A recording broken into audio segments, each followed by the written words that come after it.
That's my friend, yeah. Yeah, right. You know, and the Reginald Hudgens series, the artwork reminds me of it because of the way you did your framing. And I mean, when Bill Science was, how do you pronounce his last name? Science Quiz?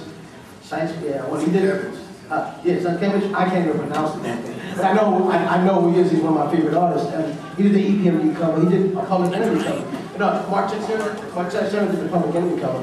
But those covers were done in a certain way that we really reflected what the album sounded like. 'Cause I remember me being a DJ. I remember what record covers looked like, what they sounded like. You would buy an album and be like, yo, this, you know, I used to buy album covers. Oh, Super Sperm. Yeah, Super Sperm. And he had a curtain on it. He didn't have a real cake, it was a curtain. You could see the hemming on it. And I'm like, wow, he took his mom's curtains and made a cake out of it. That's the ultimate superhero. But you know, when you see those covers, you thought, you thought of something and it gave you a certain image. And when you listen to the record, it sounded like that cover. Now it doesn't sound like that because everybody's cover is the same. Some dude on a car that a lot of money, you know. But people actually had an imagination to it. And when I see certain artists, I think of that. Like Bill, Mark Texera, obviously. You know, John Romita used to draw a certain way. John Romita Jr. used to be real round. He used to have rounded lines. Now they're very angular. You know, he changed his style. You were talking about the Angel Bell before. Right. A good friend of mine is Overton Lloyd. Oh yeah. Who does all the ones that Pedro did.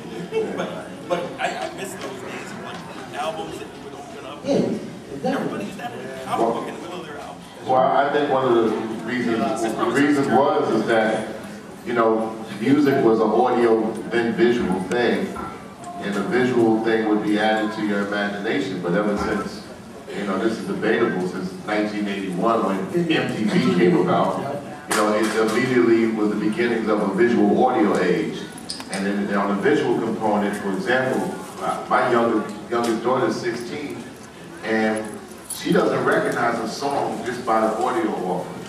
If she doesn't come into a song knowing what the visual components are, she ain't feeling that song.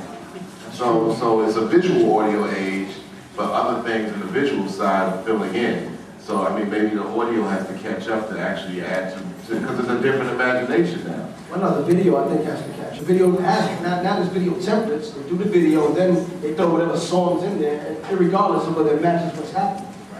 Now, you know, that's never been the case with comedies. You couldn't have a video component that didn't match the storyline. In this panel, if somebody's getting punched, there better be a dude punching somebody, you know, or something better look like that. It can't be like somebody kissing, like, you know, the heroine, and then it's like, wow, then he gets hit in the face. I'm like, wait a minute, that doesn't match. You know, and that's exactly what the videos are like. We got a guy talking about how it's rough in the hood and he's flying in a helicopter over the, you know, Florida.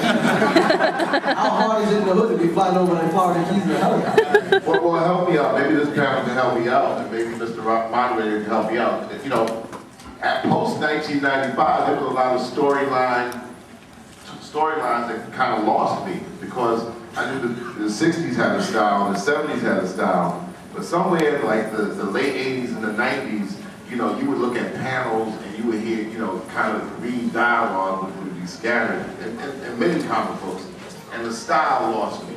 Now, was the style acclimated to like maybe the whippings of mass distraction that confronted many of the people that loved comic books at that time? I don't know. I got lost in the sauce. I'm looking for answers. Well, just, you know, like we were talking about, it just got darker.